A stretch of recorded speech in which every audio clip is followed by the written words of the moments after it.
ঈশ্বর লাভের মানে কি, আর ঈশ্বর দর্শনই বা কাকে বলে, আর কেমন করে তা হয়?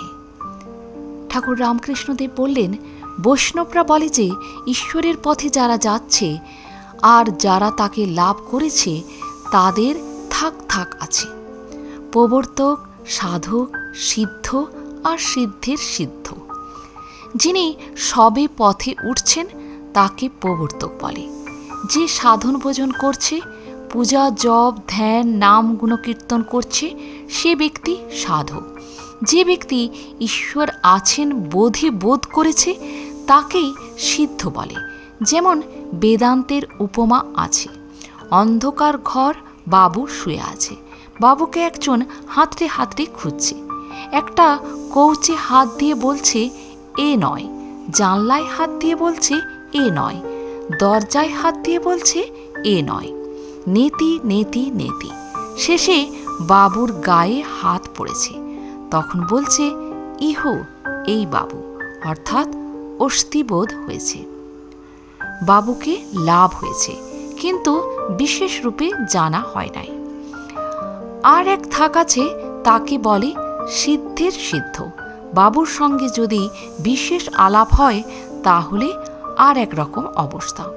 যদি ঈশ্বরের সঙ্গে প্রেম ভক্তির দ্বারা বিশেষ আলাপ হয়, যে সিদ্ধ সে ঈশ্বরকে পেয়েছে বটে।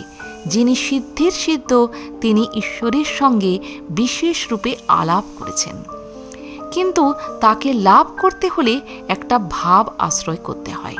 শান্ত, দাস্য, সখ্য, বাৎসল্য বা মধুর। যেমন শান্ত ভাব যা ঋষিদের ছিল, তাদের অন্য কিছু ভোগ করার বাসনা ছিল না। যেমন স্ত্রীর স্বামীতে নিষ্ঠা, সে জানে আমার পতি কন্দর্প। আবার দাস্যভাব যেমন হনুমানের, রামের কাজ করবার জন্য সিংহতুল্য।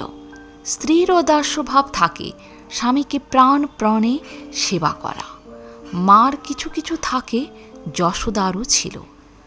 আবার সখ্যভাব অর্থাৎ বন্ধুর ভাব, এসো এসো কাছে এসে বসো। শ্রীদামাদি ঈশ্বরকে কখন এঁঠো ফল খাওয়াচ্ছে, কখন ঘাড়ে চড়ছে। এরপর বাৎসল্য ভাব, যেমন যশোদার। স্ত্রীরও কতকটা থাকে, স্বামীকে প্রাণ চিরে খাওয়ায়। ছেলেটি পেট ভরে খেলে তবেই মা সন্তুষ্ট। যশোদা কৃষ্ণ খাবে বলে ননি হাতে করে বেড়াতেন। এরপর মধুর ভাব, যেমন শ্রীমতীর। স্ত্রীরও মধুর ভাব। এ ভাবের ভেতরে সকল ভাবই আছে, শান্ত, দাস্য, সখ্য, বাৎসল্য। আজ এ পর্যন্তই। প্রণাম ঠাকুর। যদি ভিডিওটি ভালো লাগে একটা লাইক অবশ্যই করবেন।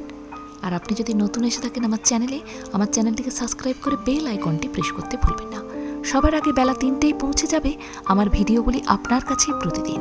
ধন্যবাদ।